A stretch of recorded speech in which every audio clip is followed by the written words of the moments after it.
নমস্কার। আজকে আমার নিবেদন কবি সুবোধ সরকারের লেখা একটি কবিতা, আমার মেয়ের বিশ্বজয়। হারমনপ্রীত কৌর যে ক্যাচটা নিলেন সেটা কোনো ক্যাচ নয়। 2000 বছরের গ্লানি টুটি মুটোয় ভরে ডিপ কভারের দিকে দৌড় দিলেন। ডিপ কভার থেকে ভারতবর্ষের সমস্ত মাকে বলছিলেন, মা দেখো মেয়েরা পারে। মা, তোমাকে একদিন ক্রিকেট মাঠ থেকে তাড়িয়ে দিয়েছিল পাড়ার ছেলেরা, বলেছিল যা উঠোনে বসে পুতুল খেল। মা, আমি সেই উঠোন থেকে উঠে এসেছি আর এক উঠোনে।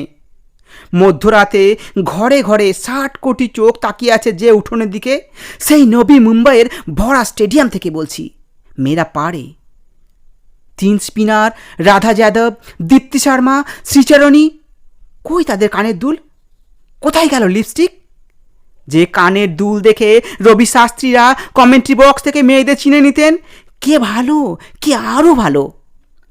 দরদর করে ঘামছে মেয়েগুলো, দৌড়াচ্ছে বাউন্ডারির দিকে, ছুটন্ত বলের দিকে, বল নয় নিজের দুরন্ত আত্মার দিকে। ঘামে ভেজা মেয়েদের মুখ যে এত সুন্দর হতে পারে সে আমি কখনো ভাবিনি। আমি ভেবেছিলাম রাধা শুধু যমুনাতে জল আনতে যায়।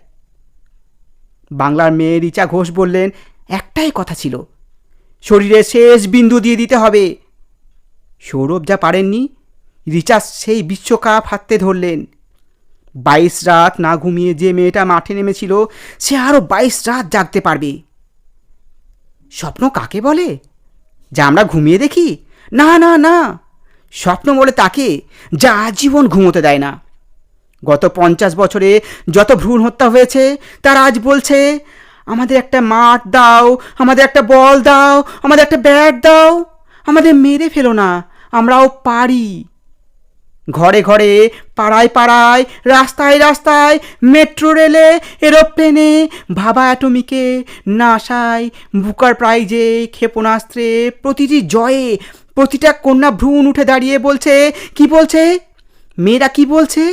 মেয়েরা বলছে, আমাদের একটা মাঠ দাও, আমাদের একটা বল দাও, আমাদের একটা ব্যাট দাও।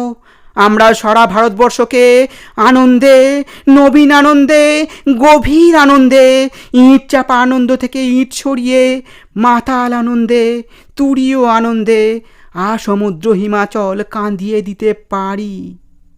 নমস্কার।